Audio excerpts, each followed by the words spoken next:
আল্লাহ রাসূল সাল্লাল্লাহু আলাইহি ওয়াসাল্লাম একবার ওয়াজ করতেছেন, সহিহ বুখারীর বর্ণনা। আল্লাহর হাবিব সাল্লাল্লাহু আলাইহি ওয়াসাল্লাম বললেন, ইন্না মিনাশ শাজারি শাজারা, এক ধরনের গাছ আছে, লা ইয়াসকুতু ওয়ারাকুহা, যেই গাছের পাতা কোনোদিন ঝরে না, পাতা পড়ে না, একটা গাছ আছে। মাসালুহা কামাসালিল মুসলিম, এই পাতার দৃষ্টান্ত মুসলিমের দৃষ্টান্ত একই। হাদ্দিসুনি মা হিয়া, দেখি তো কোন সাহাবী বলতে পারে এটা কোন গাছ। আল্লাহর হাবিব বললেন, এমন একটা গাছ আছে যেই গাছের কোনো পাতা ঝরে না। এই পাতার দৃষ্টান্ত, গাছের দৃষ্টান্ত, মুমিনের দৃষ্টান্ত একরকম। ফাহাদ্দিসুনি মা হিয়া, কে আছো বলতে পারো এটা কোন গাছ? কেউ পারে না। সাহাবারা মনে করছে এটা মরুভূমির কোন একটা গাছ হবে। কেউ বাড়ির পাশে যে খেজুর গাছ আছে এটা খেয়াল করে নাই, সবাই চলে গেছে অন্য গাছের দিকে। ক্যাকটাস, গুলমলতা, মরুভূমির রেয়ার যে গাছগুলো আছে, দুর্লভ দুষ্প্রাপ্য গাছগুলো, তারা এক একজন একটার পর নাম বলতে আরম্ভ করলো। আল্লাহ রাসূল সাল্লাল্লাহু আলাইহি ওয়াসাল্লাম বললেন হয় নাই, একজন বলে একটা, আল্লাহর হাবিব বললেন হয় নাই। সবশেষে কেউ যখন পারে না, আল্লাহ রাসূল সাল্লাল্লাহু আলাইহি ওয়াসাল্লাম বললেন, ইন্নাহা নাখলা, এটা খেজুর গাছ। এটা কি গাছ? সবাই বলেন, কি গাছ? খেজুর গাছ। কেউ পারে নাই। ওয়াজ শেষ, নসিহত শেষ, সবাই বাড়ি ফিরে যাচ্ছে। সাইয়েদনা ওমর ফারুক রাদিয়াল্লাহু তাআলা আনহু, উনি ওনার ছেলে আব্দুল্লাহ ইবনে ওমরকে নিয়ে যাচ্ছে। আব্দুল্লাহ ইবনে ওমর হঠাৎ করে বললেন, আব্বা, আল্লাহ রাসূল যখন জিজ্ঞেস করেছিল এটা কোন গাছ, আমি কিন্তু জানতাম এটা খেজুর গাছ, আমি কিন্তু জানতাম। ওমর ফারুক বললেন, বলো নাই কেন? আব্দুল্লাহ ইবনে ওমর বলেন, আব্বা, আপনি পারেন না, আমার চাচা আবু বকর পারে না, মুরব্বী সাহাবারা কেউ পারে না, আমি মাঝখান দিয়ে কেমনে বেয়াদবি করি? সুবহানাল্লাহ পড়বেন না? ওমরে ফারুক বললেন, বলো কি, তুমি যদি আজকে বিশ্বনবীর সামনে উত্তরটা দিতে পারতা, আমার ছেলে উত্তর দিতে পেরেছে, এটা জেনে আমার বুকটা এত বড় হয়ে যেত। ও আব্দুল্লাহ, কেন তুমি বললা না? আজকে কেউ প্রশ্নের উত্তর করতে পারে নাই, তুমি যদি বিশ্বনবীর সামনে দাঁড়িয়ে প্রশ্নের উত্তর করতে পারতা, আমার বুকটা এত বড় হয়ে যেত। কেন বললা না? তুমি বললে আমি বড্ড খুশি হয়ে যেতাম। সুবহানাল্লাহ পড়েন। তার মানে মাঝে মাঝে জুনিয়ররা সিনিয়রদেরকেও হার মানায় দেয়, এরকম আছে না নাই? এজন্য পরামর্শ করবেন, অবশ্যই পরামর্শ করবেন। সাইয়েদনা ওমর ফারুক যখন খলিফা, তিনি মুরব্বীদের মিটিংয়ে একটা ছোট্ট বাচ্চাকে রাখতেন, অল্প বয়স্ক এক সাহাবী, ওই সাহাবীর নাম আব্দুল্লাহ ইবনে আব্বাস রাদিয়াল্লাহু তাআলা।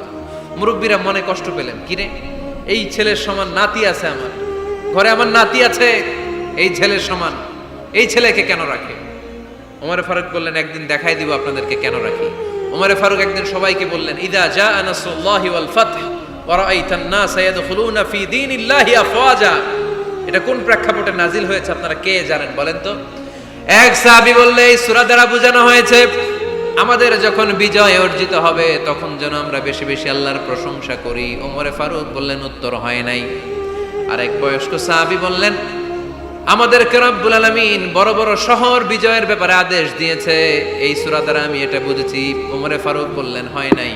কেউ যখন উত্তর করতে পারে নাই, ওমর ফারুক বললেন, ও আব্দুল্লাহ ইবনে আব্বাস, তুমি এই সূরার ব্যাপারে কি জানো? আব্দুল্লাহ ইবনে আব্বাস বলেন, হুয়া আজালু রাসূলিল্লাহ, এই সূরা দ্বারা বিশ্ব নবীর আগাম মৃত্যুকে বোঝানো হয়েছে।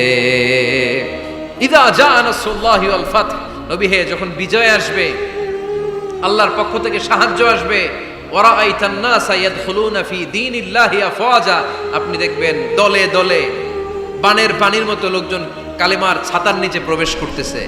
তো সবাই যখন কালিমা পড়ে মুসলমান হয়ে যাবে, সবাইকে মুসলমান বানানোই ছিল বিশ্বনবীর মিশন। মিশন যখন কমপ্লিট, নবী থাকার পৃথিবীতে আর দরকার নাই। এই সূরা দ্বারা আল্লাহ বুঝিয়েছেন বিশ্বনবী পৃথিবীতে আর বেশি দিন বেঁচে নাই। চিল্লায় বলেন ঠিক কিনা?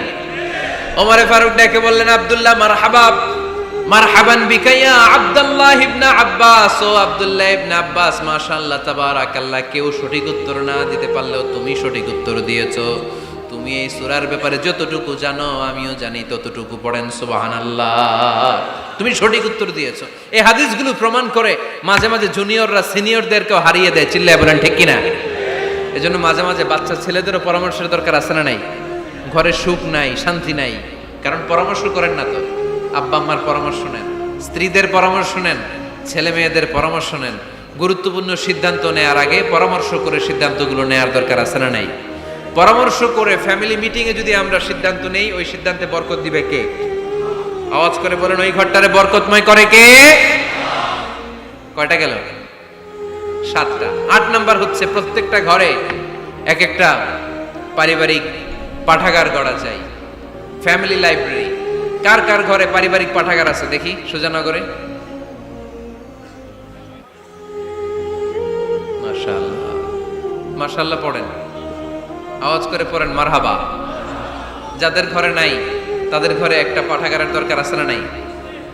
একটা শোকেস বানাবেন, ওখানে ইসলামী বইগুলো রাখবেন, ইসলামী সাহিত্যগুলো রাখবেন, তাফসিরগুলো রাখবেন, হাদিসের বইগুলো রাখবেন। একটা পারিবারিক পাঠাগারের দরকার আছে না নাই? কোরআনের প্রথম আয়াত হয়েছে পড়ো। কোরআনের প্রথম আয়াত কি? আল কোরআনের প্রথম বাণী পড়ো, আল হাদিসে নবীর কথা পড়ো। আল কোরআনের প্রথম বাণী পড়ো, আল হাদিসে নবীর কথা পড়ো। পড়ে পড়ে শেখো, শিখে শিখে তুমি তোমার নিজের জীবন গড়ো। পড়েন আমিন। কোরআনের প্রথম কথা কি? ইকরা, পড়ো। কোরআনের প্রথম কথা কি? ইকরা বিসমি রাব্বিকাল্লাযী খালাক, খালাকাল ইনসানা মিন আলাক।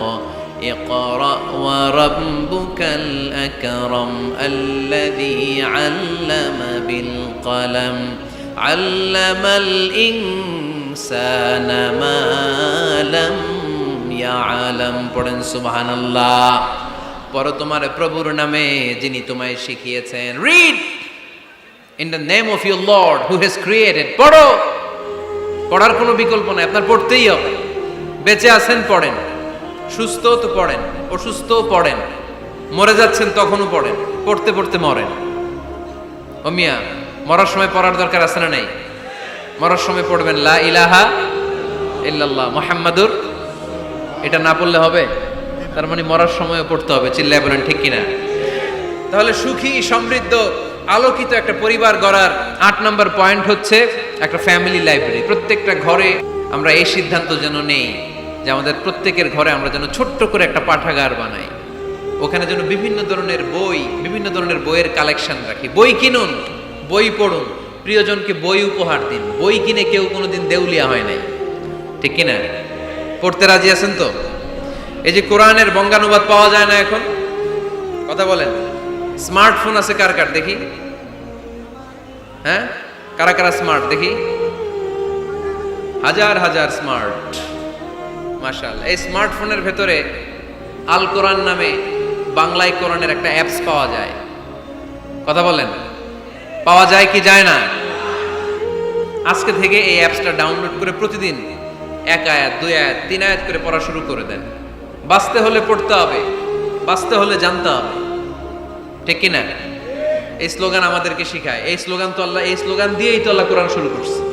ইকরা বিসমি রাব্বিকাল্লাযী খালাক। বাঁচতে হলে জানতে হবে, বাঁচতে হলে পড়তে হবে, পড়ার কোনো বিকল্প নাই। আওয়াজ করে বলেন ঠিক কিনা? সুজানগরের রায়েরা, মোবাইলের অ্যাপসের ভেতরে আমরা কোরআন রাখতে রাজি আছি তো সবাই? হাদিসের অ্যাপস ডাউনলোড করতে রাজি আছি তো? বাস রাজি আছি, ডাউনলোড করে রাইখা দেবো, আর কেউ পড়বো না নাকি? হ্যাঁ, প্রতিদিন একটা আয়াত হলেও যেন আমরা পড়ি। আল্লাহ যা বলা দরকার সব বলে দিয়ে গেছে, নতুন করে আর কিছু বলবে না। আমরা যেন পড়াশোনা করি, আমরা যেন একটা পাঠাগার বানাই।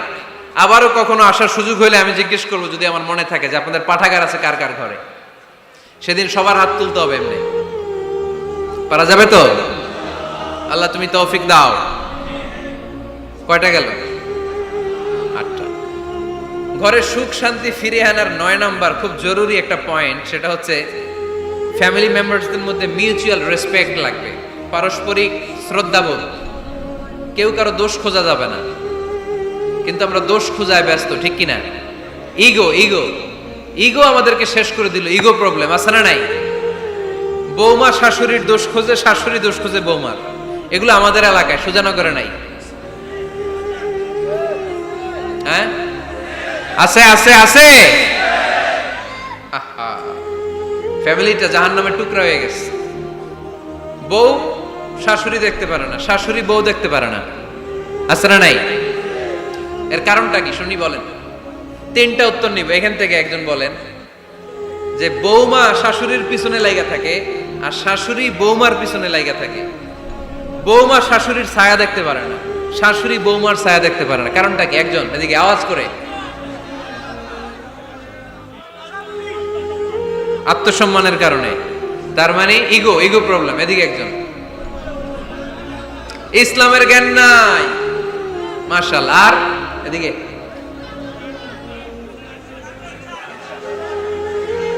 স্টার জলসা,